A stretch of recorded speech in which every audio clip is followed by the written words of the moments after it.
Well, a very good morning to all of you. So, we will be continuing with our discussions of the homogeneous flow theory which was left. In the last class what we did was we derived the pressure gradient expression which we can get from the homogeneous flow theory, and we found out that the pressure gradient expression, it is more or less similar to the pressure gradient expression that we obtain for the compressible fluid flows. We have on the denominator there is one particular term which refers to the frictional pressure gradient, then there is one term which refers to the gravitational pressure gradient, and two terms which refer to the acceleration pressure gradient, one term being due to the acceleration due to area change, the other being the acceleration due to the quality change. Okay. And there is of course another denominator part which resembles that of single phase flows, single phase compressible flows, and regarding the significance of the denominator we will be discussing later.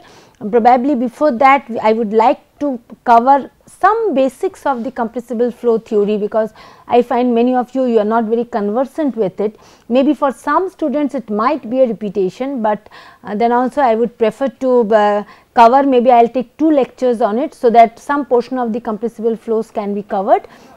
And after that I will be discussing the significance of the denominator term in this particular case. Okay. And I had also mentioned that for significant flashing what we did was we found out that when there is significant flashing, then in that case we cannot straight away write that quality is a function of axial distance. In this particular case we find that quality, it is a it is a function of enthalpy as well as pressure. Okay, because it is not a function of only enthalpy, that it can be obtained from heat balance equation. When there is flashing, then apart from enthalpy change or enthalpy balances, the pressure gradient also comes into being, and under such circumstances the momentum equation or the pressure gradient expression becomes slightly different. Now, in this particular respect I would also like to mention that we have defined this on the basis that quality is a function of enthalpy and pressure. It is not a function of anything else. Okay. But remember one thing, suppose the kinetic energy effects, they are also quite pronounced. Okay. Under such circumstances we cannot write x is a function of h and p only. Under that circumstances we have to perform a proper energy balance equation, and from that energy balance equation probably we would like to get it. Under that circumstances this does not hold any longer. Okay, x equals to x HP, this does not hold, and there we have to perform an energy balance equation, and from that energy balance equation we have to define an effective thermodynamic path which can replace this particular expression x equals to x HP. Okay. So, this expression can be replaced by an actual thermodynamic path by which the change has taken place, and only after that probably we can go for the actual expression of pressure gradient. Now, while defining a path, it might happen that we can allow only a given fraction of the equilibrium quantity of vapor to be formed, or maybe we require a more thorough analysis in which the actual quantity can be related to the non-equilibrium heat and mass transfer processes. So, we will be doing a problem on it, and there you will find that if kinetic energy effects are quite pronounced, then in that case x as a function of enthalpy and pressure, this does not hold any longer, and for that particular case we have to go for something more elaborate. We have to write the actual energy balance equation with the kinetic energy, potential energy, all the terms. From there we have to find out the proper expression of enthalpy, and that has to be substituted in the pressure drop expression, and it has to be done accordingly. Well, the other thing which I had mentioned in the last class was that apart from discussing the significance of the denominator term, we find that in this particular expression of momentum which is already present, in that particular expression we find that the only term which we do not know is the two phase friction factor FTP. This is the term, and then I think we had started discussion on the different methods of finding out FTP. Okay. Now, there is not a very standard method just like we have in single phase flows, because this situation is not very standardized, number one, and number two is that it is quite expected that it will vary depending upon the composition of the two phase mixture. That can also happen, is not it? What will happen for very low quality flows might not happen for very high quality flows. So, therefore, different approaches have been used to define FTP for two phase flow under homogeneous flow conditions. So, the different approaches, if we write it down, in fact, I have got a slide on it as well. So, the first thing which we can do, if we refer to this particular slide, we find that if it is a very low quality vapor liquid flow, under that condition what we can assume? We can assume that if it is very low quality, then probably the mixture, it behaves more like a liquid than a vapor, is not it? So, under such circumstances we can write FTP, this is equal to F when the entire mixture flows as liquid, or in other words we define it as FLO or F liquid only when the entire mixture it flows as liquid. Okay? And naturally then this becomes a function of Reynolds number and of course the roughness factor, which we all know, where this Reynolds number, this is defined as in terms of mass flux. We would like to do just because this is much more convenient. So, therefore, otherwise we have to write it as du, rho and all those things, again rho, Tp etc. has to be given. So, therefore, we can write it in this particular term where the Gtp is a measurable input parameter, as I have already mentioned. This is nothing but W1 plus W2 by A, is not it. So, therefore, if we substitute it, then we find that the expression of pressure gradient, the frictional pressure gradient which was there. What was the expression of frictional pressure gradient? It was 2 by d FTP G square VTP, is not it? This was the G square TP also. This was the expression of the frictional pressure gradient which is encountered for gas liquid two phase flows. Okay. Now, for low quality flows, what we have assumed? We have assumed that FTP equals to FLO. So, instead of this particular FTP, we can substitute it with FLO. Under that circumstances, what do we get? Under that circumstances, we get minus dP dz frictional, the frictional pressure gradient. This can be expressed as 2 frictional for liquid only Gtp by d Vtp, where we know that this Vtp is nothing but V1 plus xV12, is not it? Or therefore, this can be written down in this particular form, so that all of them are measurable properties. Entirely in terms of measurable properties, we can write it in this particular form as well, right? Okay. Slightly little more modification, we can express it in this form as well. I have just taken out V1 and then it becomes this form. Now, why have I written the third step from the second step, can you tell me? Moment I have expressed it in this particular form, what do we find? What is this particular expression, any idea? What does this signify?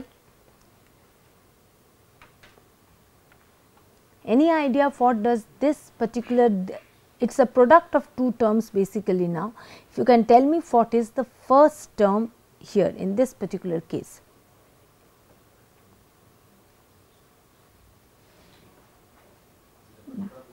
It represents the pressure drop when the entire mixture flows as liquid through the pipe.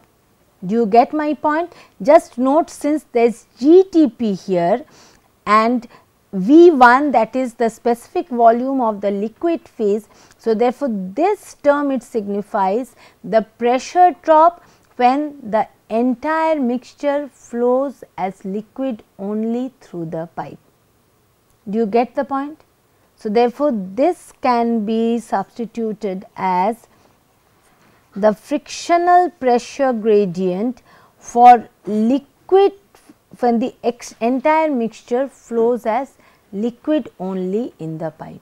So, what does it, does it simplify the situation? What does it do? In that case, we find that what we can do, we can just take liquid at the total mixture flow rate and we can allow it to flow through the same pipe. Under that circumstance, finding out the pressure drop or the pressure gradient becomes very easy. Yes or no? When only liquid is flowing through the pipe, you need not even measure the pressure drop, you can just find it out from standard single phase flow equations. So, once you can find out the pressure drop for only liquid flowing or the entire mixture flowing as liquid through the pipe, then in that case, if we know that, then along with that a correction factor has to be incorporated. The second term, this particular term is the correction factor, which is again expressed in terms of your known physical properties. So, therefore, we find that if the mixture is low quality vapor liquid flows, where more or less the major quantity of the two phase mixture comprises of the liquid phase, then the simplest thing that we can do is we can simply estimate the pressure of only or the entire mixture flowing as liquid only through the pipe, and along with that, once we know it, we can just incorporate a correction factor, where the correction factor in this particular case is in terms of quality and physical properties. Okay, specific volume is nothing but the physical properties. So, we can just incorporate a suitable correction factor to the expression of the single phase liquid flow only pressure gradient, and we can obtain the pressure gradient for the two phase flow situation. Clear to all of you? When it was flowing as liquid, or rather when we were dealing with low quality vapor liquid flows. Now, in a similar way, when we are dealing with high quality vapor liquid flows, for high quality vapor liquid flows, just in the same way that we have done for low quality vapor liquid flows, or in fact gas liquid flows I should be mentioning, in that particular case also we can very well write it down as FTP is F gas only, means entire mixture is flowing as gas. Any doubts, you can clarify it from me. Sir, previous sheet. Yeah. 1B. What where have I made the this D will be there. Oh, I am very sorry. I am very sorry. Thank you very much. Very sorry. Yeah, definitely I had written it twice. That I made a mistake. That is true. Okay. So, for high quality vapor liquid or gas liquid flows, in a similar situation, what can we do? We can write down the, or rather we can express the two phase friction factor as the friction factor which would occur if the entire mixture flows as gas only or the vapor only through the pipe, right. So, in this particular case again we can write it down as FTP equals to FGO, where FGO it is a function of Reynolds number, again this is a function of dG by mu g, where mu g is more or less negligible in this particular case. Now, so in the same way we can write down, agreed, but remember one thing, these two expressions, this particular expression and this particular expression, these two are applicable only for high quality. This is applicable just for high quality, low quality vapor liquid flows. Now, just try to understand one particular thing. In this particular case, see, it does not conform to the limiting conditions. What are the limiting conditions that we know? The limiting condition is that the frictional pressure gradient must reduce to the gas only pressure gradient when x equal to 1, is not it? This is a very standard thing, that in the two phase mixture when there is only gas, suppose you start from x equal to 0 to x equal to 1, x equal to 0 means it is just liquid flowing, x equal to 1 means it is just gas flowing. Now, if you put x equal to 1 in this particular expression, are you going to get the expression which we would obtain when only gas is flowing through the pipe? Just observe this expression, you are not going to get the expression when only gas is flowing in the pipe, is not it? So, it does not conform to one of the limiting conditions, and that is a very severe limitation. We can use it for only a very specific situation, we cannot extrapolate it by any particular means. Same way, if you take up the other particular expression which we had derived for gas only, for high quality gas liquid flows, again we find that if we extrapolate it, then we cannot obtain the situation for x equal to 0 or for only liquid flow. So, therefore, we find there is a gross limitation in using, or rather in assuming FTP as FGO or FTP as FLO. We can do it under very restricted conditions, and therefore, we cannot rely on it as a more or less even a generalized situation. So, for a generalized situation, what we will be doing?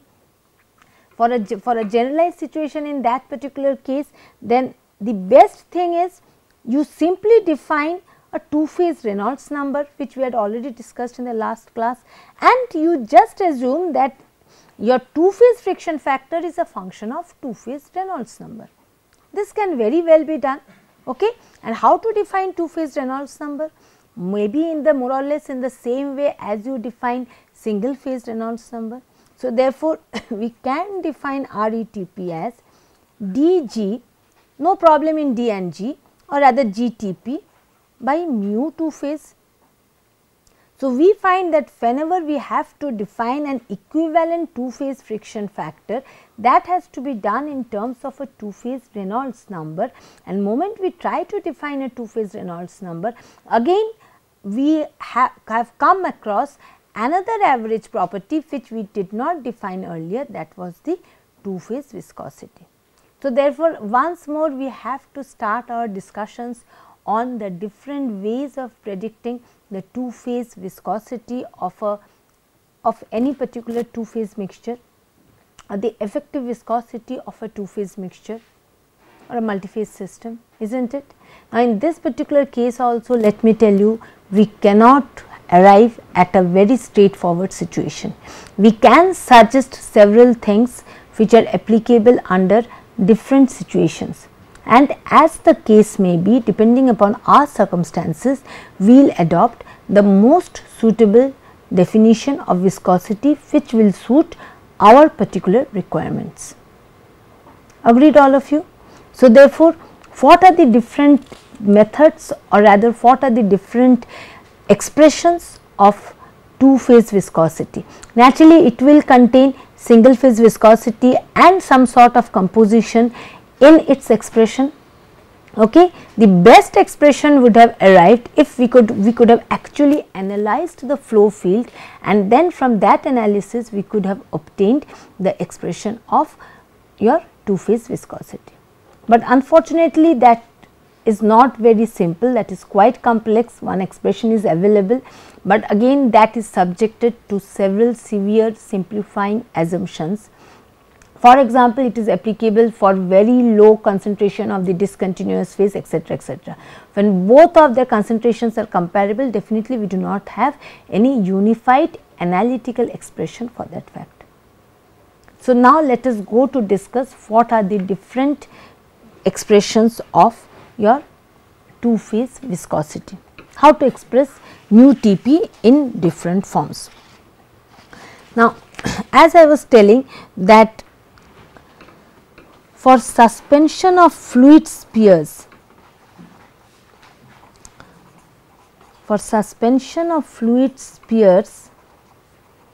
at low concentration, we have generally mu Tp one particular expression, it was obtained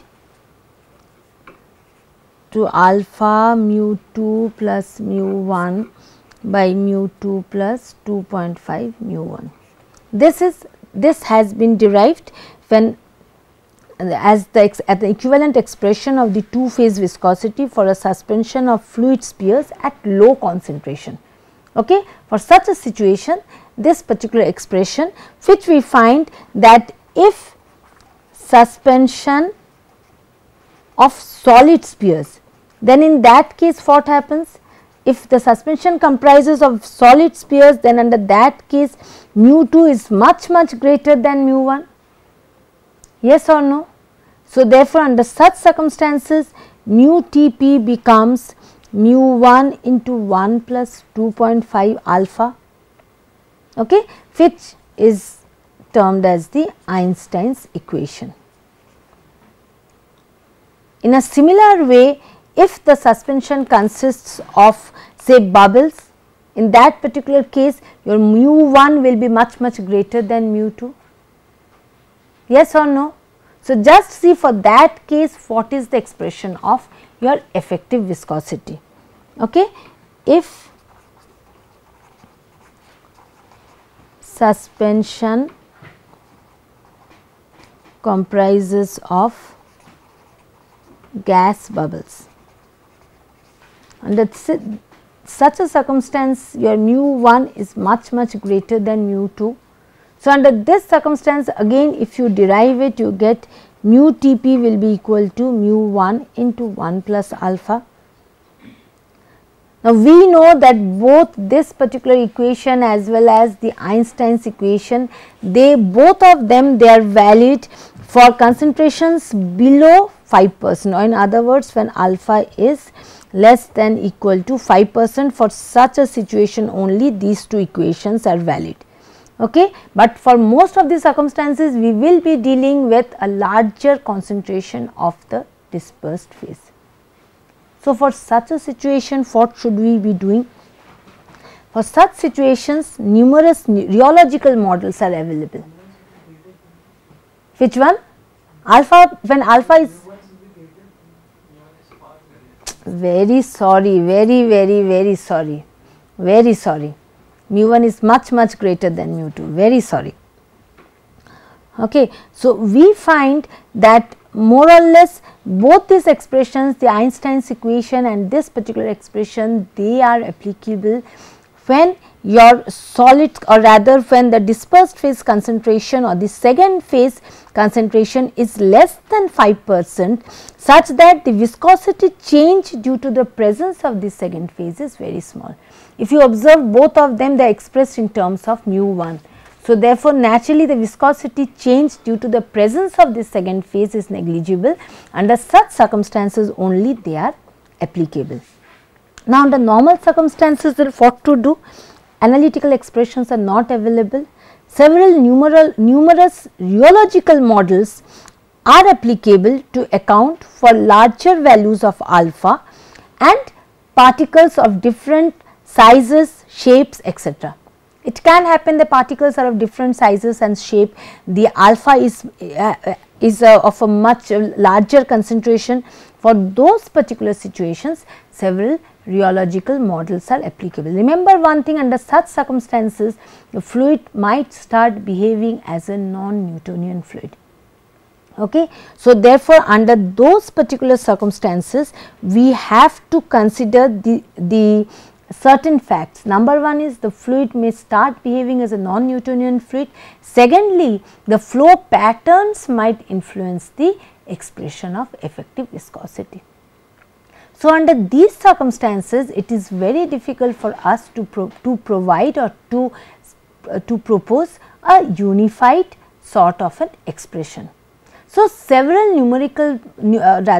several rheological models they have been proposed for such particular circumstances, keeping into mind that they conform to the limiting conditions under certain circumstances. What are the limiting conditions?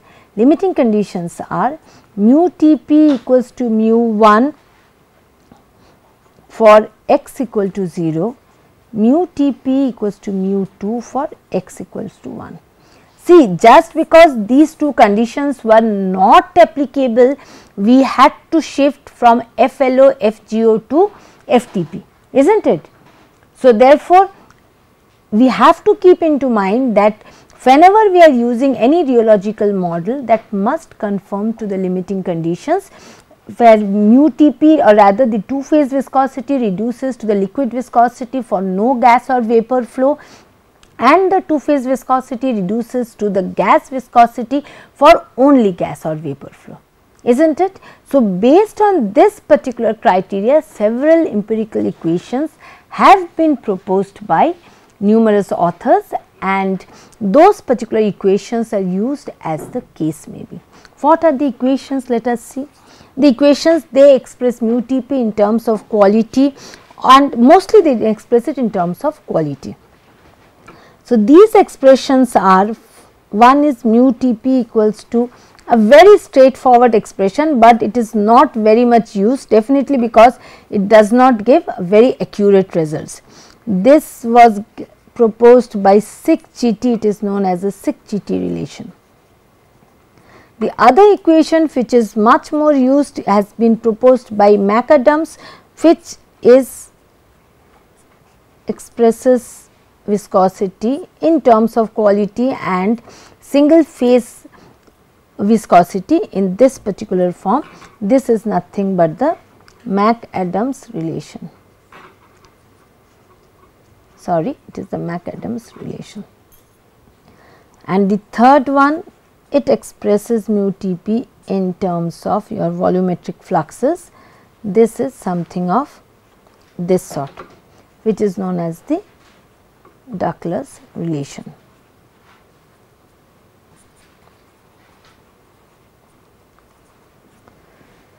Okay. So, these are the relationships which are usually used. Out of this, the McAdams equation, if nothing is mentioned in your tests or when you have to analyze some two phase flow situation flowing under homogeneous flow, it is safest to use the McAdams relationship.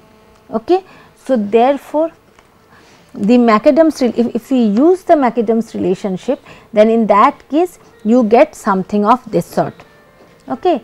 And there we find that in this particular case, suppose we have the laminar flow pattern. So, for such circumstances, what we can do? We can assume that your FTP by FL, this is nothing but equal to REL by RETP, okay, which is nothing but equal to the mu Tp by mu L. Okay. Now, this can very well be, so for laminar flow we can use this particular expression. Okay. Now, suppose we assume rather we take the McAdams equation. So, if we take up the McAdams equation, then in that case mu Tp by mu L, this can very well be written down in this particular form, x by mu 2 plus 1 minus x by mu 1, or in other words, in a better still form, it can be written down as x mu 1 by mu 2 plus 1 minus x whole to the power minus 1, isn't it? It can be written down, fine. They are just the way in which we substitute, that is the thing I would like to show you. Okay. Under such circumstances, how to express FTP in terms of known variables. So, therefore, once we can express mu Tp by mu L, this is the relationship between FTP and FL. So, therefore, we can write down as FTP, it is nothing but FL into x mu 1 by mu 2 plus 1 minus x whole to the power minus 1. Yes or no? We can just make this particular substitution. Accordingly, what we can do? We can write down the frictional pressure gradient in this particular form. Again the same thing, 2 by d FTP g square VTP by d, correct. Instead of FTP we can substitute this particular equation, fine. So, therefore, if you write it down in this particular form, what do we get? Sorry, again I have written 2 D's, very sorry.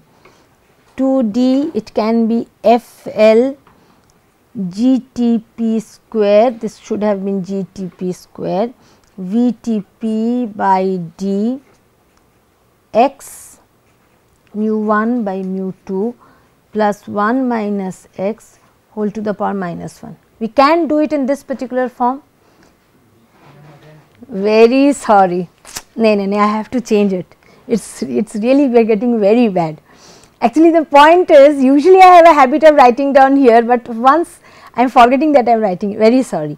And this VTP, it is again nothing but as I had expressed it, it is V1 plus x V12, isn't it? Or in other words, it can be V1 into 1 plus x V12 by V1, right. So, therefore, if we substitute again this in terms of the 2 phase specific volume, then we get the frictional pressure gradient as 2 by d FL.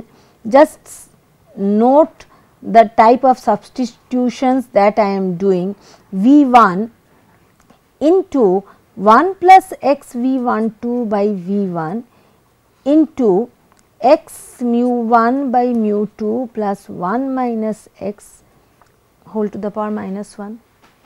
Can I write it in this particular form when I have expressed the 2 phase, or rather when I have expressed the 2 phase frictional pressure gradient in terms of a 2 phase Reynolds number. So, in this particular case also I find that I could actually break down the frictional pressure gradient for 2 phase flow under homogeneous flow conditions as a product of 2 or 3 terms, where the first term, again if you observe it, this particular first term, it is nothing but it gives you the frictional pressure gradient for only liquid flow, isn't it? This gives you the frictional pressure gradient for only liquid, or rather for only liquid flow, agreed, okay. And the other portion, this part and this part, they refer to the correction, where in the correction we find that it is in terms of quality and again phase physical properties. So, therefore, if we know the phase physical properties, if we know the mass fraction of the 2 phases, then in that case we would be able to express the 2 phase frictional pressure gradient in terms of a single phase pressure gradient and some correction factors based on composition, single phase properties and so on and so forth. Okay. So, these are the different ways in which usually the frictional pressure gradient is expressed. Now, remember one thing, this whatever I have done, this was based on the basic supposition of laminar flow. For laminar flow, this was the correction factor, right, isn't it? Because the basic thing I had started from this particular expression which is applicable for laminar flow, depending on this I had substituted and I had expressed FTP in terms of FL, which relationship is valid only for laminar flow, agreed. Now, for turbulent flow, what are the different approaches that we can use? Just the approaches which are available for single phase flows. What we can say? We can say one is for turbulent flows.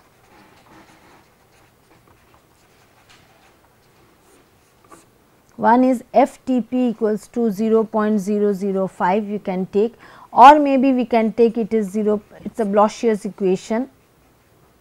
Any of them we can take and accordingly we can substitute it, and if we substitute it and if you proceed, then you will find that in the similar way you will be in a position to express the frictional pressure gradient as the frictional pressure gradient for liquid flow only and some sort of a correction term or a modification term which needs to be added to the single phase pressure gradient in order to obtain the 2 phase pressure gradient. Okay. So, therefore, what are the methods in short, if we discuss what are the methods that we have adopted. First thing is, for low quality flows we can assume FTP equals to friction factor as if the whole mixture was flowing as liquid, number 1. Number 2 was for high quality flows the same thing. The other thing is, when none of them can be assumed, then what we can do? We can simply assume that, well, the two phase mixture, although it is flowing as a pseudo fluid, so therefore it has an equivalent frictional friction factor, which is a function of the equivalent Reynolds number of the two phase mixture.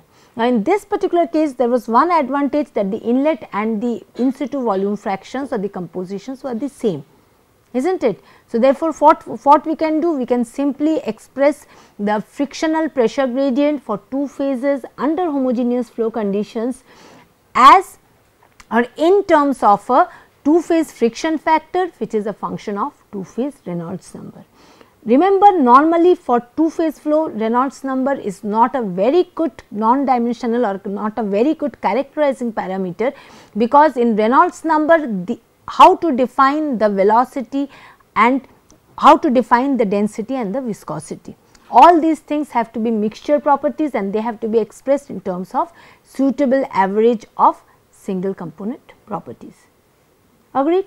So, therefore, this is the other thing that we can do. We can define a proper two phase Reynolds number, and in terms of the two phase Reynolds number we can define the two phase friction factor.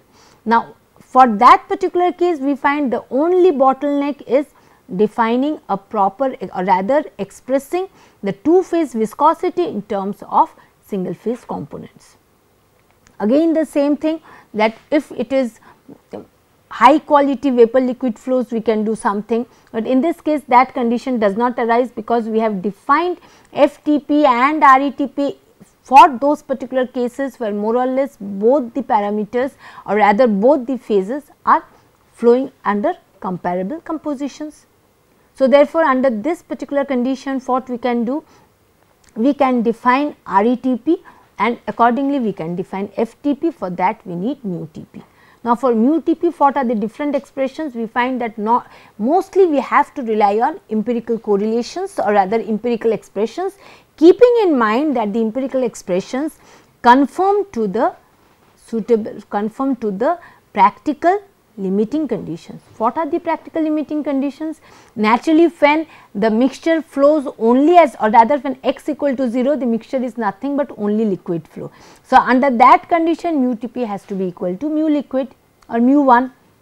When x equals to 1, that means it is just vapor or gas flow. Under that conditions mu Tp has to be equals to mu 2.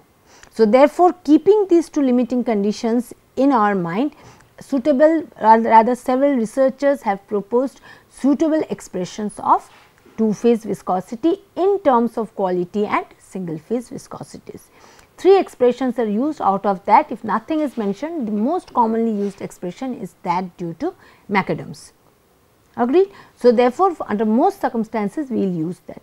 So, we have used it for the laminar flow condition and we have found out that we can express the two phase frictional pressure drop under homogeneous flow conditions in terms of single phase liquid pressure frictional pressure drop when the entire mixture flows as liquid only in the pipe, and a particular correction factor.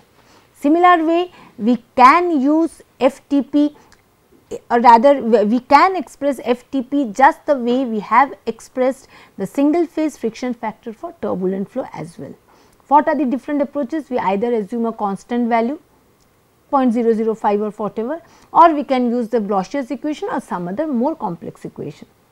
We can do it in this particular case also, and you please substitute it and find out for the turbulent flow case, for both the cases, for using a constant value of friction factor as well as for using the Bloch's equation, what is the equivalent correction factor to the single phase frictional pressure gradient for liquid flow only, which has to be incorporated in order to obtain the two phase frictional pressure gradient. Is it clear to you what I mentioned? What I meant was, I have done this for the laminar flow condition. I would like you to do the same exercise for turbulent flow condition for both this as well as this, okay, and then to derive the correction factor which will be applicable for the turbulent flow condition. This was the correction factor which was applicable for the laminar flow condition. So, just find out what is the appropriate correction factor for the turbulent flow condition under these situations. Agreed? Now, there is one more important thing that I would like to say. See, very frequently we would like to express two phase frictional pressure gradient in terms of a single phase frictional pressure gradient and some suitable correction factor. Why? Because single phase pressure gradient is very well known. If the correction factor is not very large, it is just like maybe we have introduced your momentum correction factor, kinetic energy correction factors in your expressions of kinetic energy and all those things in single phase flow. You remember alpha u square by 2, beta and alpha were the two correction factors, sort of that. So, we would always like to stick to things which we know very well, and to see whether by incorporating suitable correction factors, whether that particular value can be modified to give us the value which we require. So, single phase frictional pressure gradient expressions are very well known, they can be obtained analytically without the need of much complexities. So, if we can define the two phase frictional pressure drop in terms of single phase pressure drop and a correction factor, then it is much more convenient. So, there are two ways of defining the two phase frictional pressure gradient. One is by a suitable definition of the friction factor and the other is by a suitable definition of the correction factors. Now, these correction factors, they are defined in terms of phi square.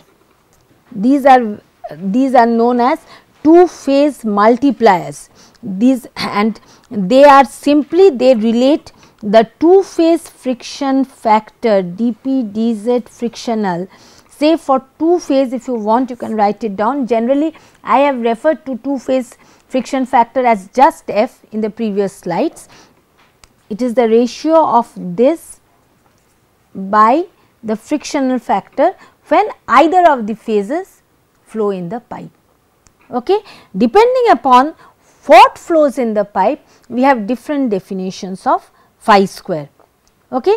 So, it is basically these particular correction terms, they are used to express the two phase frictional pressure gradient in terms of a related single phase pressure drop or the pressure drop when the mixture flows as liquid or vapor or whatever it is.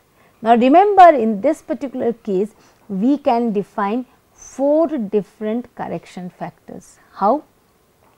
One is in terms of when the entire mixture flows as liquid. Do you get the point, which we have been doing so long? When the entire mixture flows as liquid, what is the expression of this particular frictional pressure gradient?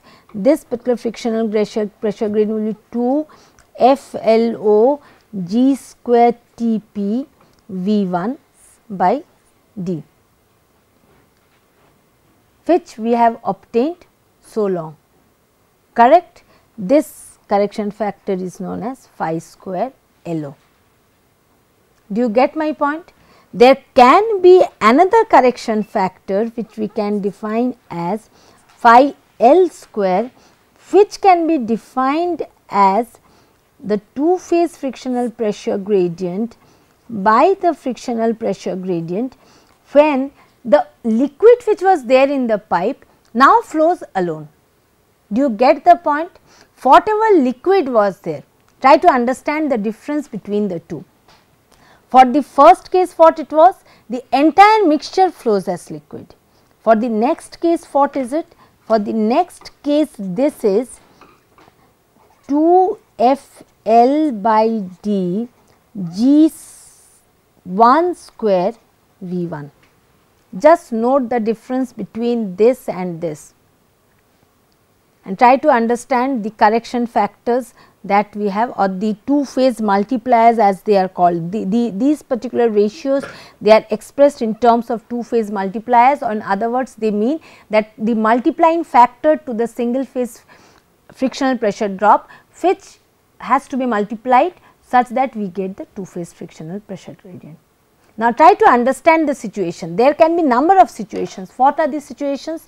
One is when the entire mixture flows as liquid, or when the entire mixture flows as gas, right. When the entire mixture flows as liquid, then naturally the liquid is flowing in terms, or rather the whole particular mass flux has to be included. Similarly, for gas flow rate, if you take phi square GO, this will be minus dP dz frictional two phase by minus dP dz frictional for gas only, where this particular term it will be 2 FGO G square Tp V2 by D. Is it correct? Or in other words, the entire mixture is flowing as either the vapor or the liquid. But if you, other than that, there is another way of defining where we do not assume that the entire mixture is flowing as liquid. We assume whatever liquid was there in the mixture, that is now flowing alone in the pipe. Is it clear to you?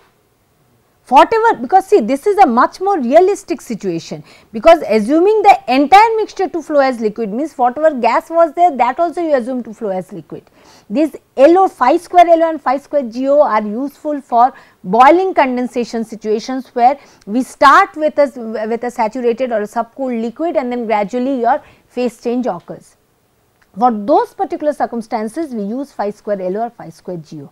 But for other normal circumstances, what we use phi L square and phi G square, where phi G square, again if we define it, this will be in terms of the gas phase in the liquid, in the two phase mixture, that is flowing alone in the pipe, G2 square V2 by D.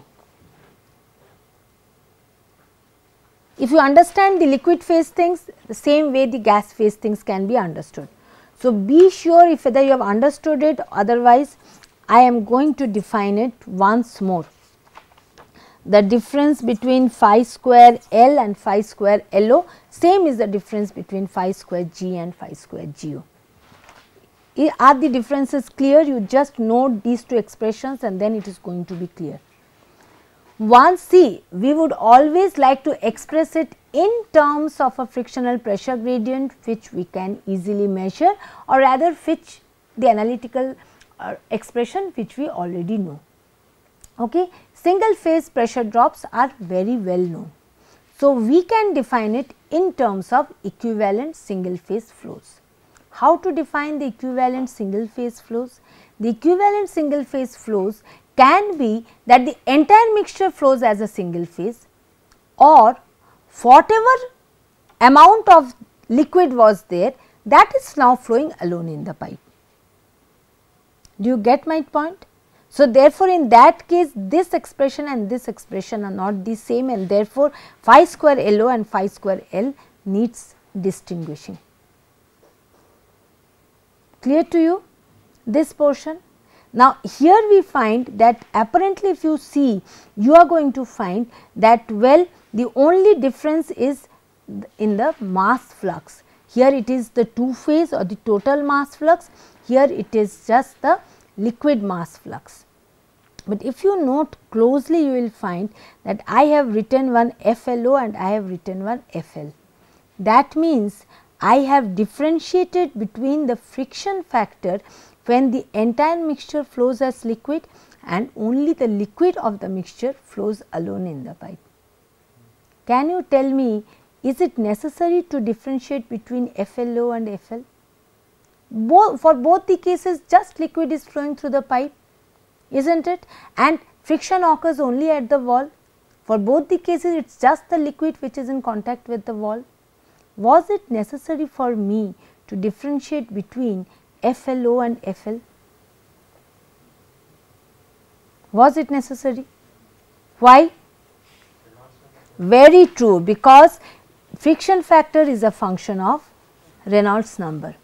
So, for the first case we find FLO, it is a function of ReLO, agree, where ReLO is nothing but dG by mu L. FL function of ReL, where ReL is dG1 by mu L, or in other words equals in terms of input parameters, it is this.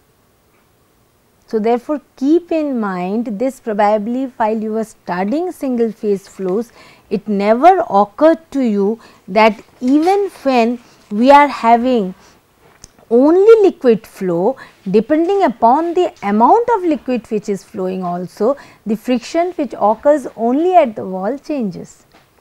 This is something which you are supposed to keep in mind. This did not probably affect you during a study of single phase flow, but this definitely is going to matter. These small things which are nothing but single phase flow fundamentals, they will be affecting you more and more, they will be influencing you more and more when you are going to study the two phase flow cases. So, these things please remember. Okay. So, the two ways of defining the frictional pressure drop is either to define a proper two phase friction factor or to define a proper two phase multiplier. Friction factor definition usually for the general trend is to define it in terms of a two phase Reynolds number, for which we need a proper definition of two phase viscosity. And for the for your two phase multiplier, you can define it in any particular way. You can assume that the entire mixture is flowing as a liquid. Usually we use phi LO square and phi L square, because usually we are used to dealing with this low quality or comparable quality flows, okay. And generally the pressure gradient, it is more influenced by the liquid component. So, therefore, you can assume that the entire mixture flows as liquid. This we usually do for boiling experiments, or entire mixture flowing as gas for vapor for condensation experiments. But when for usually for adiabatic two phase two component systems, usually we assume that whatever liquid was there in the pipe, that now flows alone, okay, or whatever gas was there, that now flows alone, because that is a much more realistic situation. And for that particular case, accordingly we can find out the single phase pressure gradient when the liquid of the two phase mixture flows alone, and then that can, once that is found out and the two phase multipliers, certain correlations etc. are available. So, if we know those, then we can multiply the single phase frictional pressure drop with those particular multipliers, and we can obtain the frictional pressure gradient which we would encounter for two phase flow under homogeneous flow conditions. Agreed? Now, more or less once we know how to define FTP, all the expressions which we had, everything which was there in this pressure drop expression we know, and therefore, we are now in a position to find out the pressure gradient for two phase mixture under homogeneous flow conditions. The only thing which is remaining is the significance of this denominator term. So, in the next class I would like to cover some basics of compressible flow, and after that, once we know the significance of the denominator which was obtained for single phase compressible flows, we would automatically be in a position to find out the significance of the denominator for two phase flow under homogeneous flow conditions. Well, so we will continue with this in the next class, where we will be doing some basics of compressible flow. Thank you very much.